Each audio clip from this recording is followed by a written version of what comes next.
last 3 blabs I haven't recorded. So there we go. I've hit record. We are now live. Really appreciate you all being here. That's a good reminder. I'll turn my phone off. Done. The topic that I've put up is directly related to a women's summit that I'm speaking at later in the year. So I'm really wanting to dig deeper into having some conversations around authentic leadership, but more about what, if you had an opportunity to give advice to your younger self, what might that advice be? Hello, Shattered Image, welcome. And can I say in the welcoming that I will do my very best to pay attention to the chat community. If I miss something, I'm sure someone will poke me in the eye and let me know.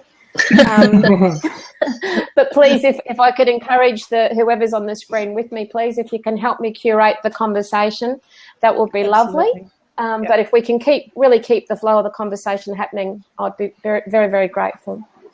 Mark, just for your benefit, Megan hasn't been well.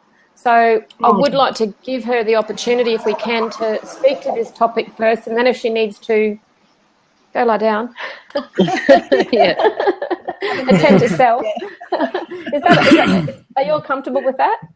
Yeah, go for it. Yeah, go for it. And we've got a time limit. I don't do blabs for any more than an hour if I can avoid it, more largely to honour the community in here, but I don't know anyone who has time to come back and watch really long replays either, so just want to be mindful of that.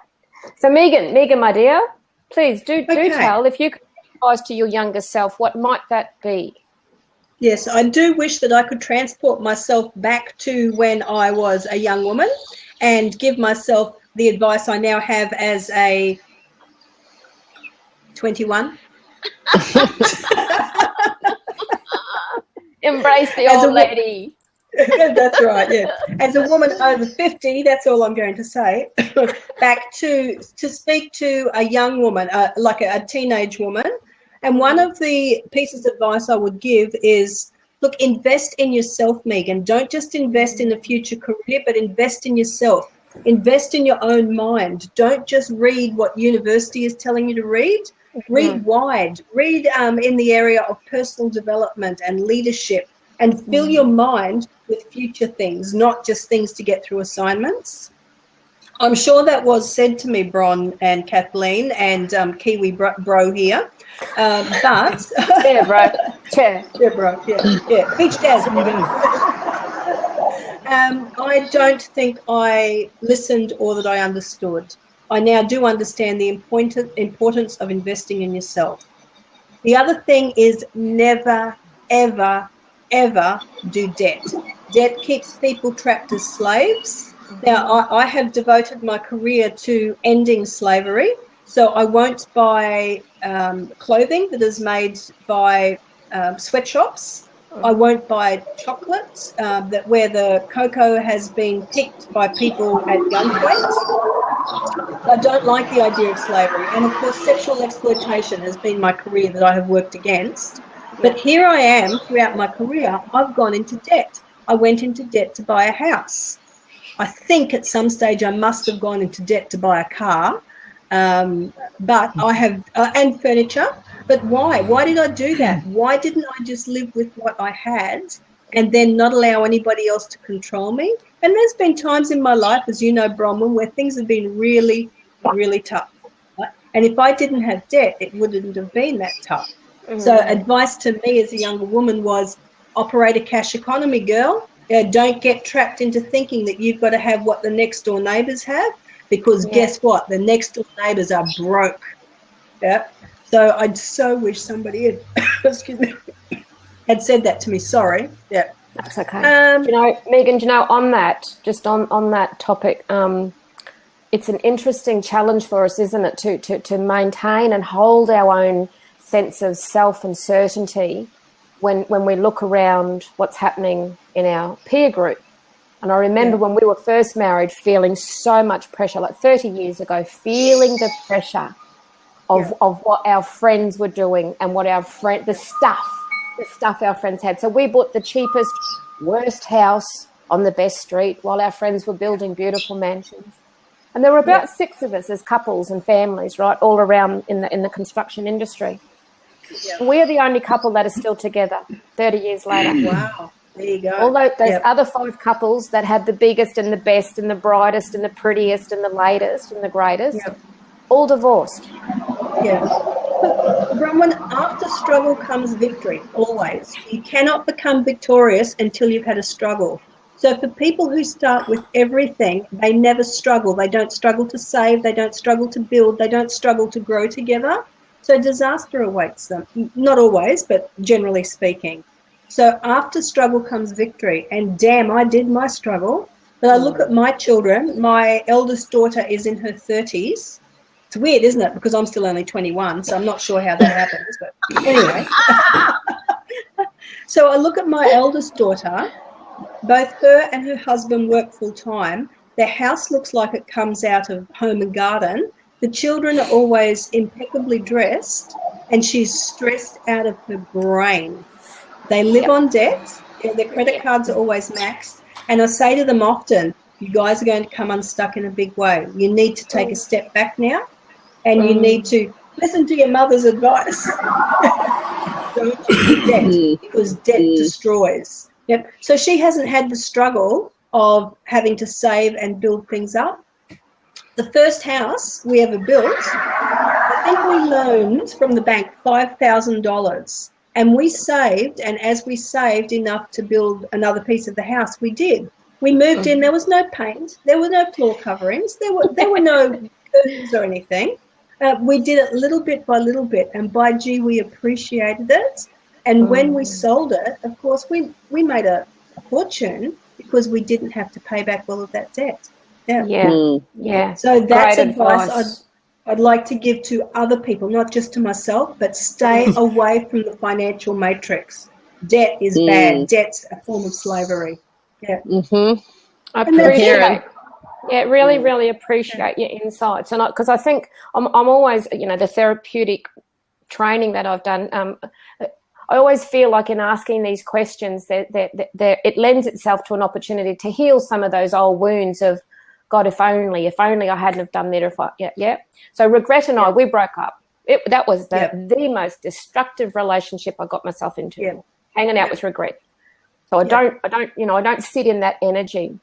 But if there were one thing you could actually give yourself permission to reframe in those struggles, in those experiences that you had as a young woman, might I be bold enough to suggest something? Yeah, go for it. I have this feeling that all of those experiences that you have been through have actually given you the opportunity to grow and develop and to really master that art of knowing exactly what you don't want in life now. And without those struggles, without those experiences, you would not be the magnificent, incredible woman that you are today. Look, at the time it wasn't fun, but I look back now and I think, damn, that was fun. That was just such an adventure. That's a weird analogy for fun, but anyway. I don't know if I'm going to come and have fun with you.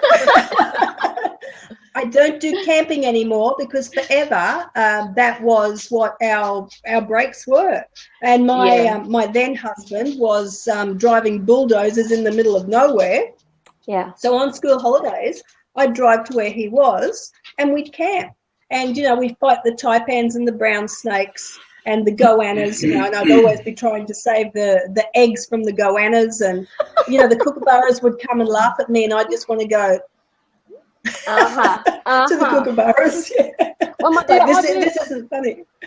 Sorry. I really do appreciate you sharing that because it's. I think in the sharing we do help give others permission to think differently. Absolutely, yeah. So thank you, my dear. I appreciate it. I'm very happy now. So all of that has led to happiness. Yeah. Rock on. I love you. I love you too. And I'm mindful of time. Kathleen, I wonder if we might invite you to share what if you were given, and I think I've said this before in this conversation because, Mark, for your benefit, this is an ongoing topic for me. Okay. And I kind of feel like the more we ask the question, the more we go, the deeper we can go into thinking, what else?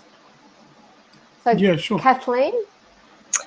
Yeah, bit of a tough question because, oh my God, like you could go back and give so much advice to your younger self. I mean, you know, with age comes experience, and with experience comes that all feeling, wow, if only, like you said, and if I had my time over again, I'd go back and do blah. But, you know, to change anything then, I wouldn't be the person I am now. So I guess when I think about I guess it's how I feel about the message I'm trying to instill in my 3 daughters. I would go back to my younger self and I guess look at the values and the self-worth stuff.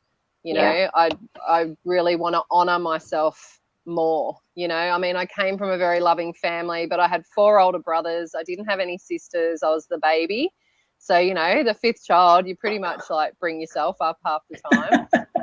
You know, I was cared for. Yeah, I was cared for and loved. And my parents were busy. They were still working and, you know, doing all that stuff. And I think, you know, being a teenager in the 80s, I'm going to bring the experience right back to me, is I bumbled along through life trying to work out what to do, you know, what to do, how to grow up, how to mature, how to have a relationship, you know, what that meant, what love meant, you know, like what was sexuality, you know, how was I supposed to let someone treat me?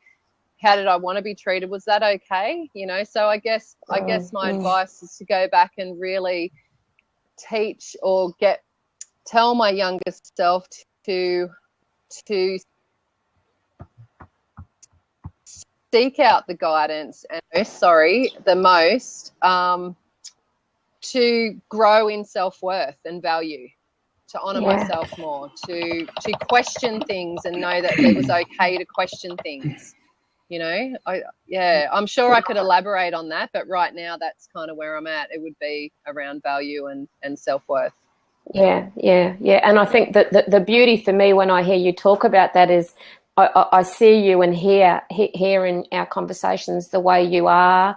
I kind of feel like you're having those conversations with your younger self as you were instilling those beautiful values within your own family grouping, and not just for your children, but those that come into your contact.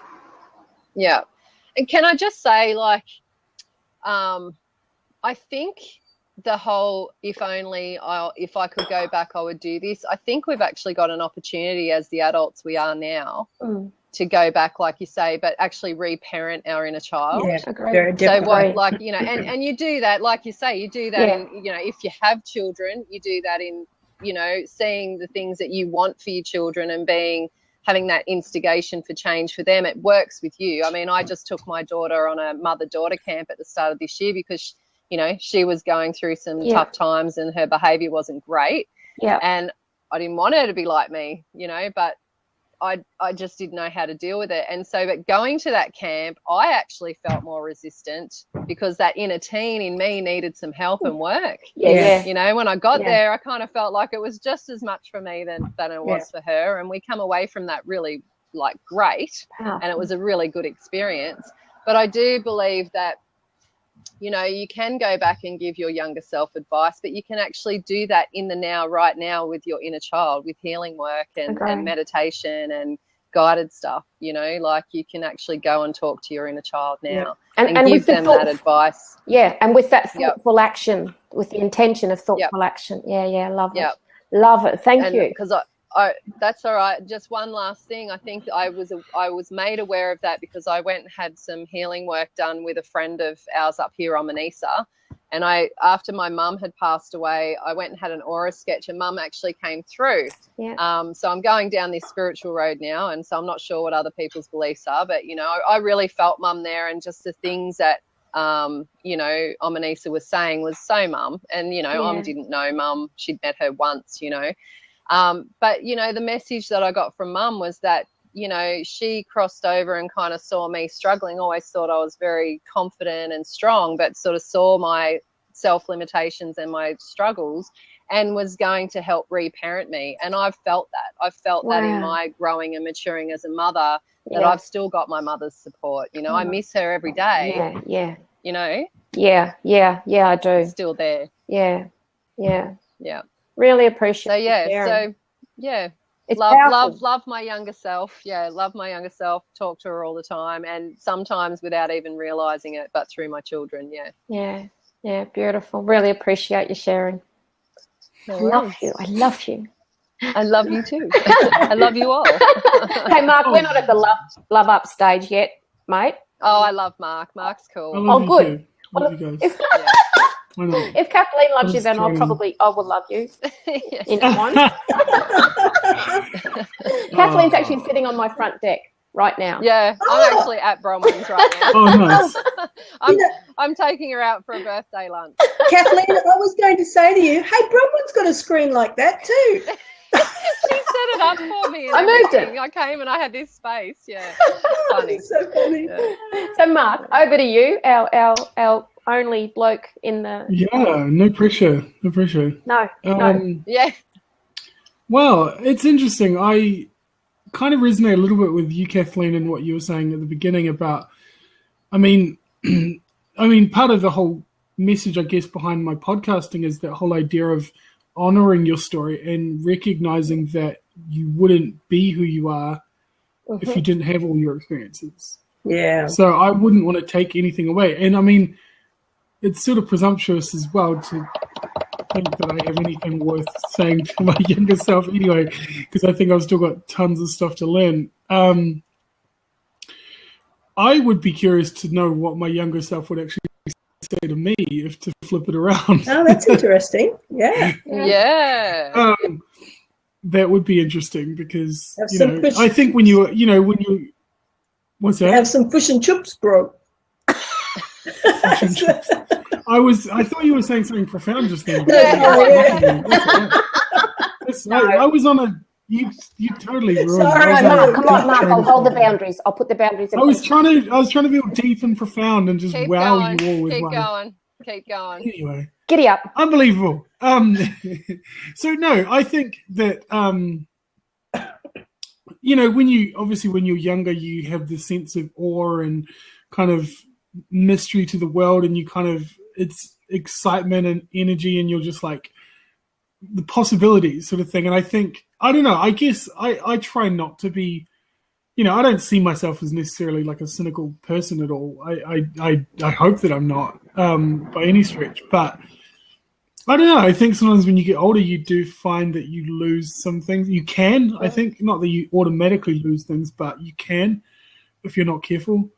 And like I say, I think it's funny you talked. The conversation I had with that guy Barry Taylor. He sort of says, he talked about the idea of, he says, I'm not so much interested in telling people what to think, but more interested that people are thinking. And I think for me, I suppose, for me, that was a big thing. I guess growing up, in the church and very religious myself, you're handed these ideas. You're not taught to be a critical thinker. You're not taught to think for yourself. You're just handed these ideas. And, by very well-intentioned people, I might say. I'm not being bitter or angry or twisted or anything. But again, you sort of, I've learned through very painful experiences to think critically and to question things and to, kind of, I like the word that you used, Kathleen, when you said about bumbling through life. And I was like, I'm still bumbling along.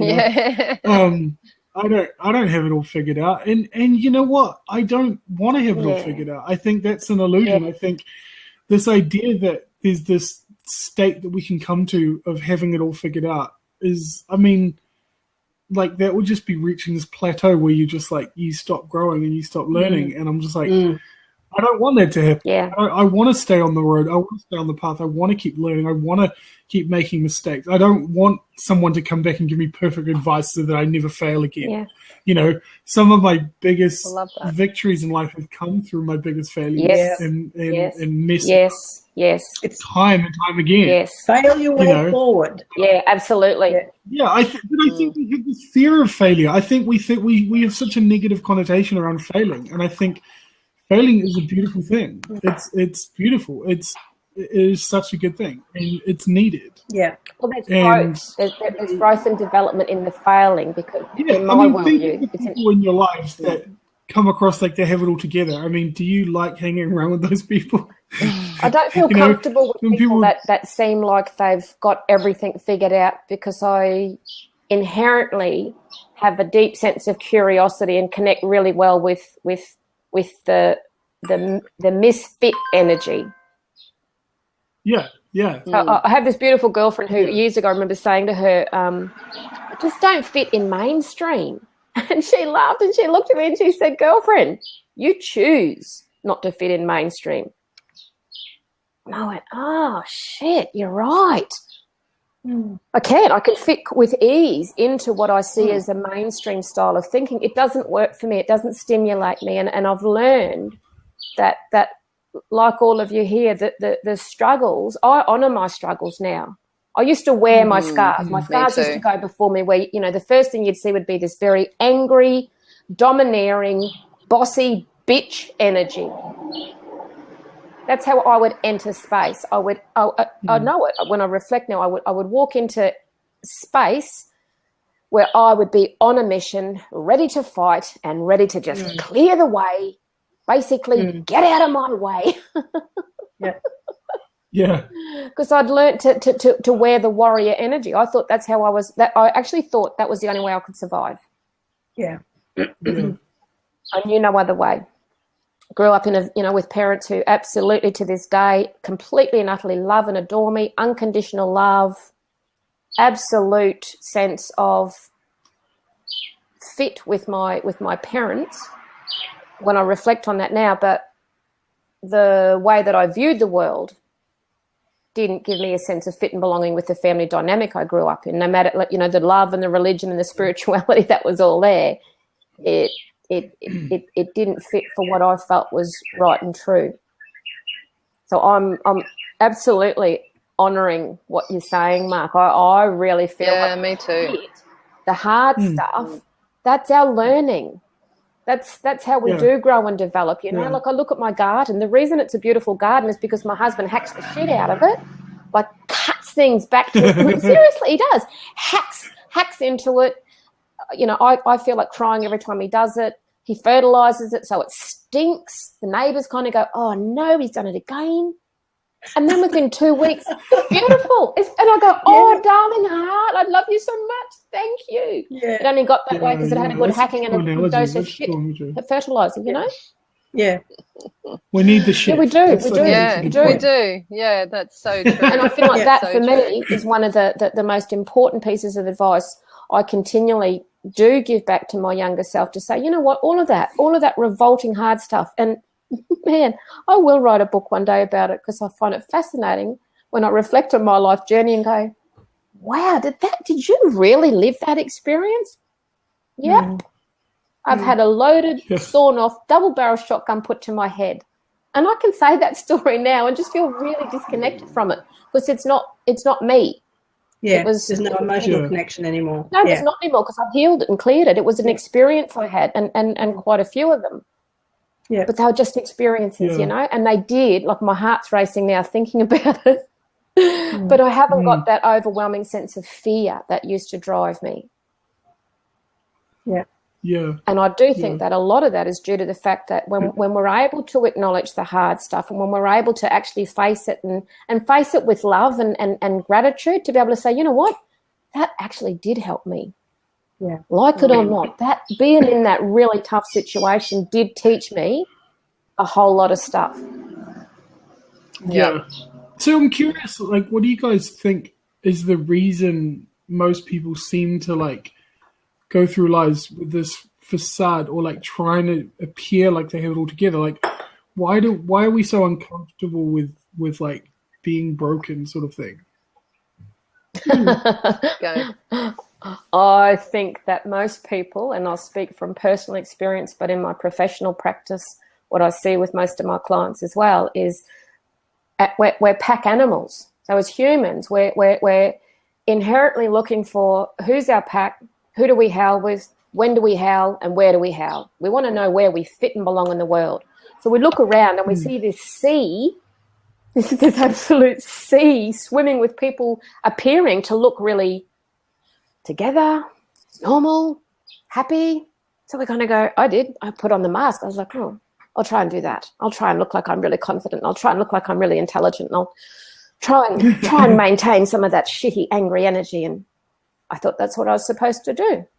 Mm.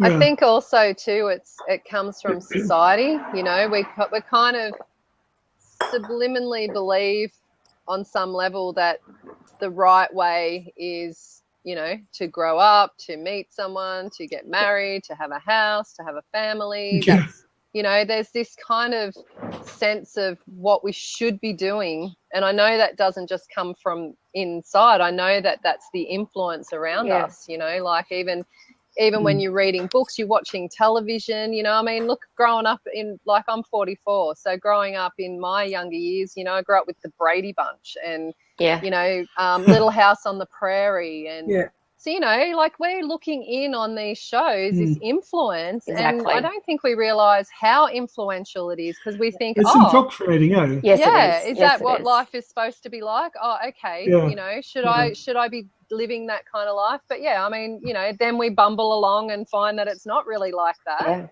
And then with age comes experience. So I guess maybe if I think about your question again, Bronwyn, maybe if I was to go back to my younger self, I'd go, hang on tight, babe. Get ready. One hell of a ride that you're going to go on. There's nothing I can say that's really going to make a difference. Just hang on tight and trust that innate knowing. Trust yourself. Listen to yourself. See you on the other side. I'll be there with you. Giddy up. It's all, Megan. Mark, I think that emotional intelligence has never been valued the way it's becoming valued now. And people appear to be placing a lot of stock in the development of emotional resilience and emotional intelligence now.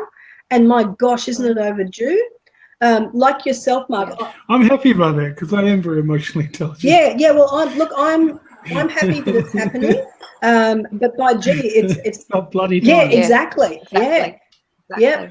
And then there's so many different types of intelligences. It's time for us to embrace them all and to embrace people as being people rather than people who have to do the same thing and live the same way again. You know, the way the media portrays. I love the other.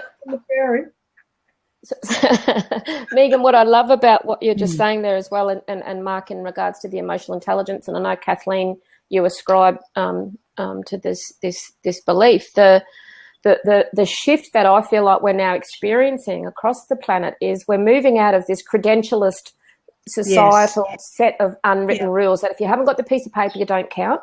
If you haven't got the piece of paper, you can't come into particular rooms. If you haven't got the particular piece of paper, then you're just not going to fit into the particular groups. What I'm loving about what we're seeing now as emotional intelligence is being valued is where I feel like it's actually starting to give so many people around the world this permission to step up and go, you know what? The life experiences that I have had could not be learned in any PhD, let alone an undergrad or a master's degree. No.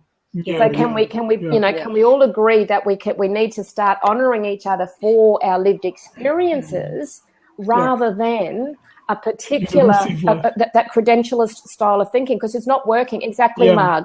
The University of Life. Can I I'm just going to jump out so Marg can jump in, hey? Because she's got a bit to say there. All right. See you, Cherubs. Lovely to meet you, young man. See ya, love you, darling. See you. Nice to meet you, Megan. Bye. I just want to share, Megan, and you'll hang around to hear this, honey, won't you? Because my Megan knows my beautiful mother.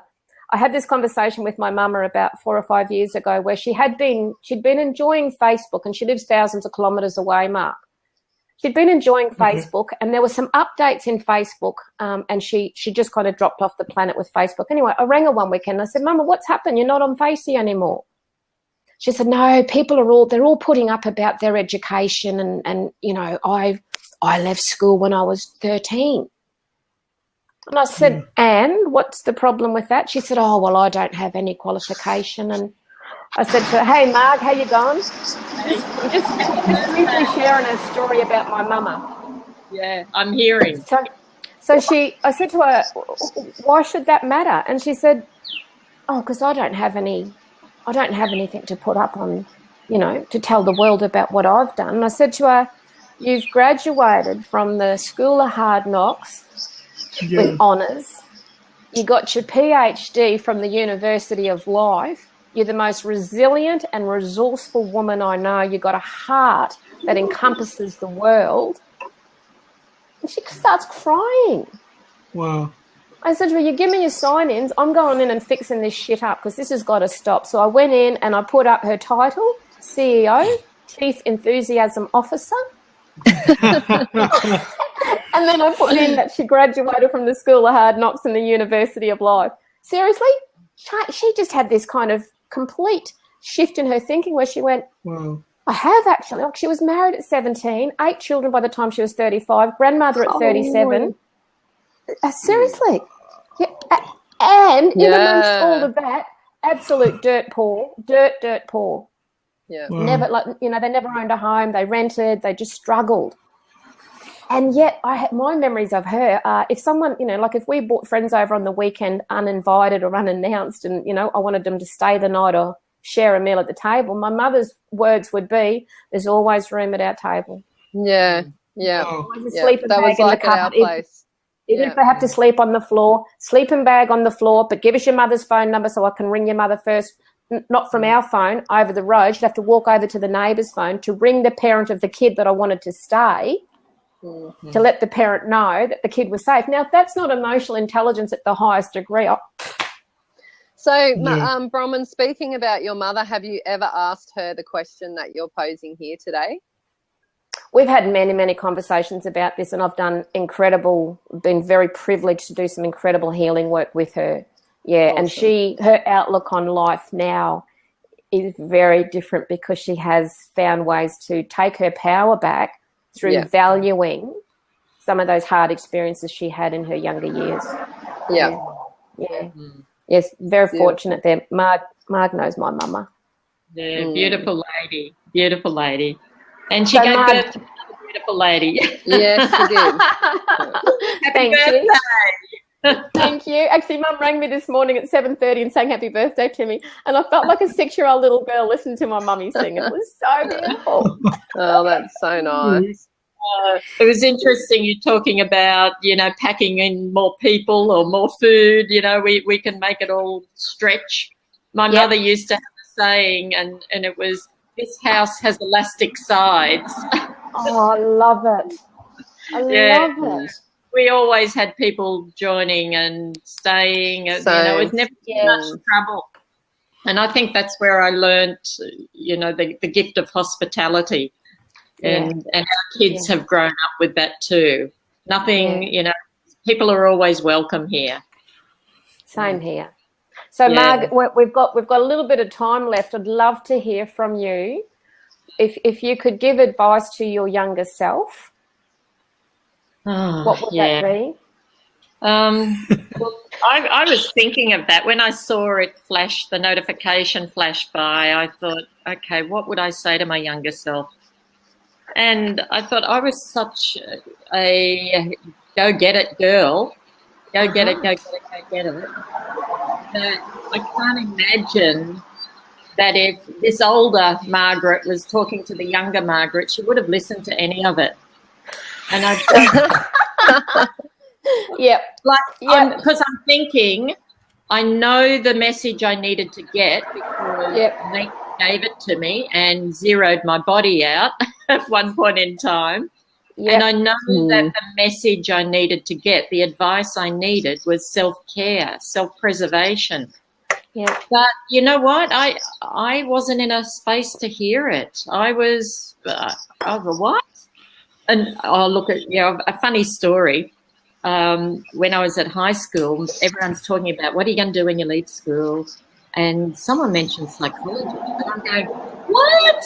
You've got to be joking. What? Just get on with it. You just, why? What? You know, do people have problems? Why don't they just get on with it? Psychologist. So that's how much my younger self listened to anything that was there that was being put out there. I wasn't in a position to hear it. So I don't know. I heard you say before I came in that hang on for the ride. I think that's about the best advice. Yeah. Just hang on. I love it. Yep. And because we all know that our experiences have shaped us to become who we are today. And if we can own with a sense of ease who we are today, then hasn't all the hard stuff and the challenges all been worth it? Because I think that whole, I would not have listened. And I had some beautiful mentors in my life when I look back, people who really looked out for me and wanted to give me some good advice. I think I had not cotton wool. I probably had concrete in my ears. I was the warrior. No one could tell me what I needed to do. I needed to, and very experiential learner. So I couldn't learn by hearing. I found it hard. With listening to people back then because they were telling me one thing and doing another. Yeah. So I think it's not about not listening all the time. It's actually going, well, if that's what I should be doing, why aren't you doing it?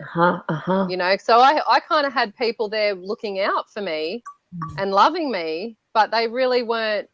When I think about that, like you just made me think about it, like my brothers all had all the advice in the world for me, sometimes their girlfriends and their wives too. But yes, sometimes probably just wouldn't listen because I didn't want to know about it right then. But a lot of the time it was just, but hang on a minute. How can you say that and expect that of me when are you doing that? Yeah. So that's why I'm a big, big, big believer in walking my talk. Yeah. I'm not going to tell people something that I wouldn't do myself or I haven't experienced, and I'm actually just sharing that experience. Yeah. So, yeah. I think it's a great question that you posed, Bron. I think it really, because when I first saw it and I thought, God, what advice would I give to myself? And I didn't know. Like I was kind of, even driving here this morning, I was thinking about it, It wasn't until we started this conversation that it becomes clearer. That's what I love about this platform and having these conversations. Because sometimes I get in and go, I don't even know what I'm going to bring to this conversation. But now I have this confidence of like, doesn't matter. I don't need to know, because once I'm in there and I'm listening and talking, it's like it'll just come. And I'll be able to hear my own words and think, wow, wow, I'm giving myself advice now. An acknowledgement. I think human beings need acknowledgement and validation. And we kind of get that listening to other people's stories and kind of going, wow, and that you talking actually makes me, all of you talking, make me think of things. Oh, wow, I haven't thought about that for years. Oh, wow, I forgot I felt like that at that stage of my life. And that's I think it's a great question. And the power of being able to have this kind of a conversation without an expectation on what comes out of it, but just to actually be able to come into this space and pull apart, like you say, pull apart things. Because Kathleen, as you were saying, you know what, now that I'm going deeper into thinking about this, the best advice I would give would be to hang on. It's going to be a hell of a ride. I've had that conversation with myself. Yeah. Because it literally is about that, isn't it? We can't go back and change anything. There is no point in hanging out with regret. There is no point in being, unkind or unloving to ourselves. Not gonna help. It's not going to shift us out of that old stuck thinking and help us actually move forward. Whereas again, we've talked about this a number of times, the permission to just give ourselves permission to say, you know what, you're going to be all right. I'll look out for you. You crazy kicking around 14-year-old, I'll look out for you, but get ready because it's going to be a hell of a ride. And I think the other part is with the hell of a ride, if they can hear, the younger self can hear, to be gentle with yourself. When I couldn't have heard that. Wouldn't have heard that one. Just be gentle. Just be gentle. That's what I would have needed. We're so hard on ourselves, Even my daughter did an interview yesterday. Friday, I think, and she's in Sri Lanka at the moment. So it was on terrible Wi-Fi setup from another country, Darwin, and at the end of it, they spoke in Indonesian, I believe, and she's fluent Indonesian speaker. She's done several studies over in Indonesia, intensive study there, and but it took her by surprise. Oh, I lost all my language. I just didn't have my language, and it was 6 o'clock in the morning. And so I'm saying, okay, it doesn't matter, and you probably did better than you think. But she was really quite down on herself. Yeah, and, I know those words. I know I can speak Indo, and she was quite upset. She thought she might have let herself down in the whole interview. I said, it doesn't matter, but just can't change it.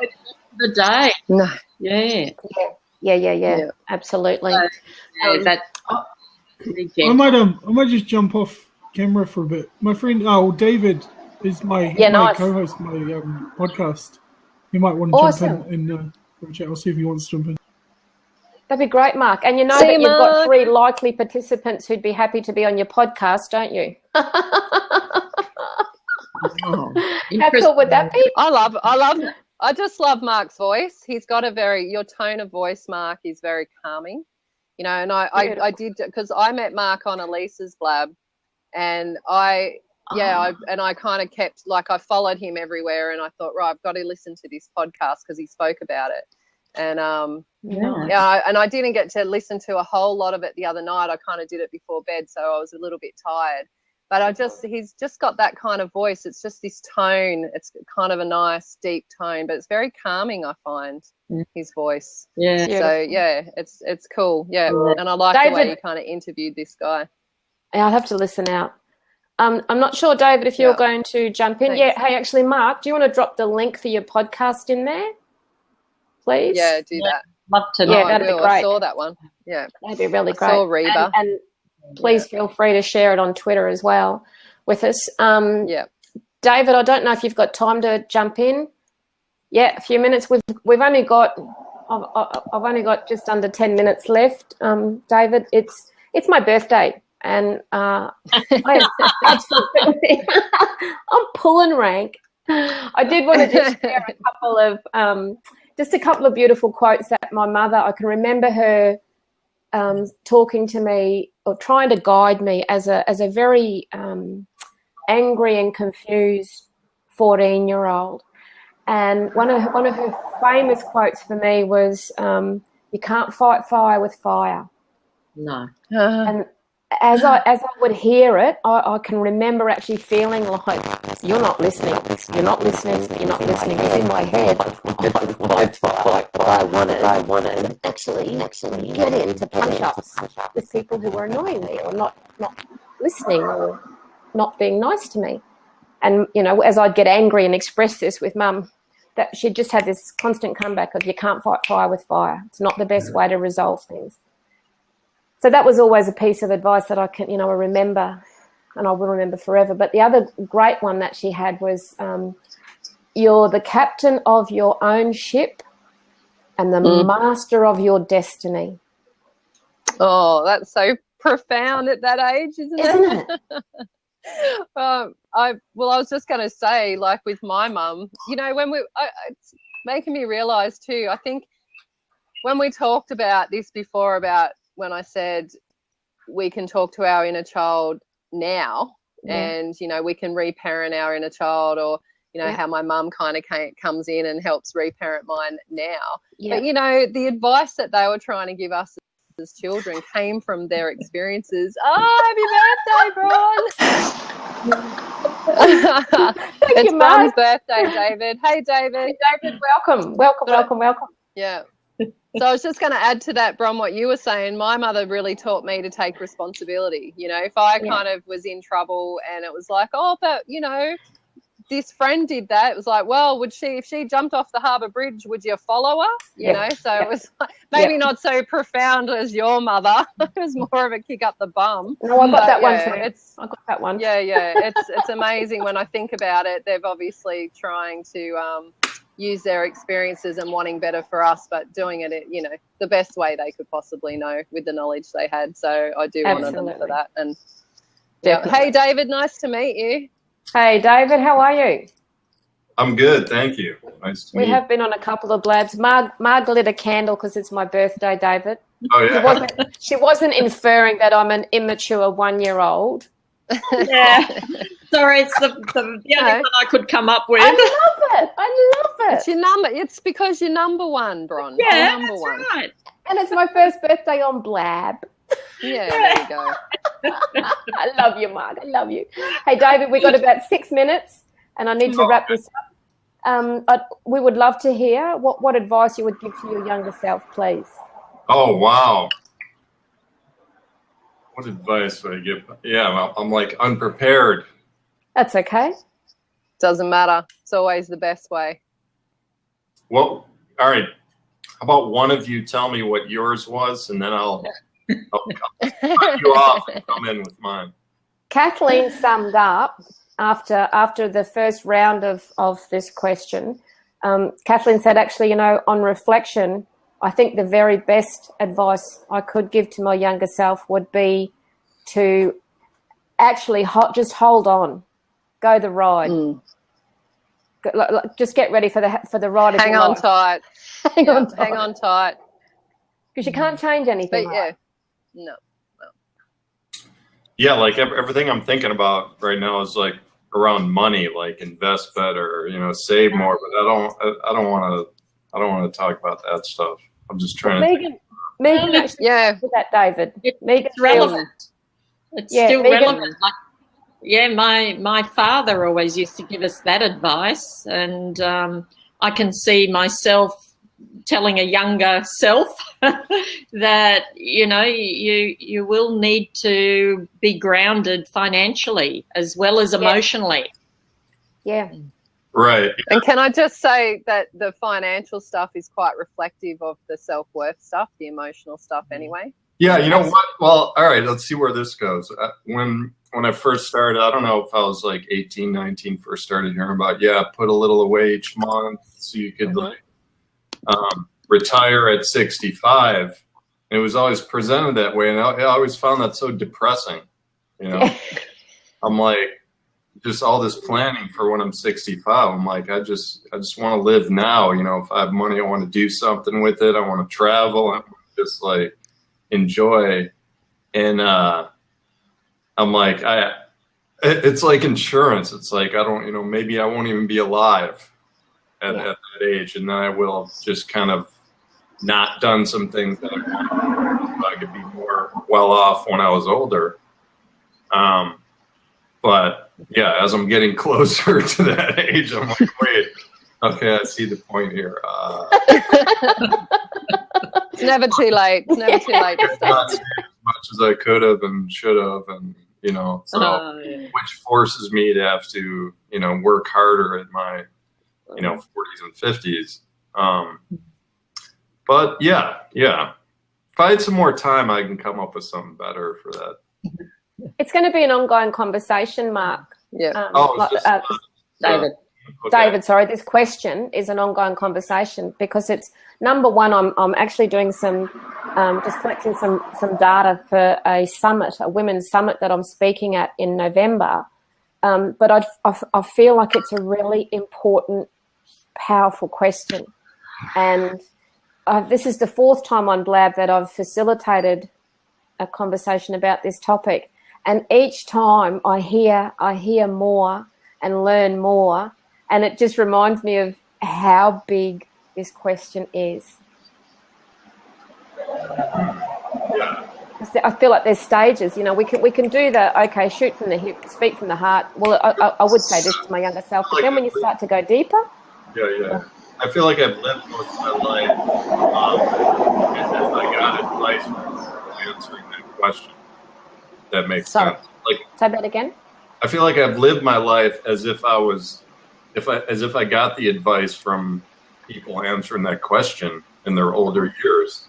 Because I remember talking to like cousins and family members, and they always used to say at family parties when I was like, because I played in bands, I toured with my bands for years, and always just was into art and travel and moving to foreign countries. Just like, I remember them family members telling me, it's like, oh, they're like, man, they always supported. Like, yeah, dude, I think that's awesome because I'm like so deep into my career right now, I have no choice. Like, I can't do that stuff ever. You know, I have family now, I have bills, I just can't just take off for a couple months. And they always say it's like, yeah, I wish I would have done that stuff like in college or at that age. And now I can't, or maybe I can when I'm like 70 or something. So, which is kind of interesting. Yeah. What goes through my mind when I hear you say that is, it kind of reminds me of that old saying about the grass is always greener on the other side. So here are these family members saying to you and affirming to you, man, you're living the dream, like you're doing it now. Good on you, because I'm not and I can't. And yet here you are now reflecting also on, hey, you know what, I actually can see a lot of sense in that advice I was given a long time ago that I didn't pay attention to, but maybe actually planning for a different future. Do you know what I mean? Like and I wonder how those people, because I bet your other family members, if I were a betting girl, I bet they would still have a sense of you. At the end of the day, it's like, how do you judge like a successful life? I mean, exactly. Who has the most money, or who has the most experience, who has the most happiness, who has the most fun, and exactly. who's the winner? Yeah. You can't bring your money to the afterlife. I always No. do that. You know what my favourite quote is? Have you ever seen a hearse with gold roof racks? But I have with gold handles. That's right. With gold handles. That's right. That's right. I'm just being really mindful of time, folks. And look, I am going to wrap it up. But love to continue the conversation. It will be a fortnightly conversation for me. So please feel free to swing back in, because once you've responded to it, doesn't mean that the conversation stopped. Thank you for sharing some of my birthday with me. I really appreciate it. Hip, hip, hooray. Hip, hip, hooray. All right, folks, Nice thanks again. You, really, David. really enjoyed it, and nice looking to forward you. to keeping the conversation going. Yeah, thanks, Bye. Maria. Thanks for holding Happy space. birthday. See you guys. Thank you. Bye. Bye. I don't leave. Yay. I need to leave. I need to leave. Okay.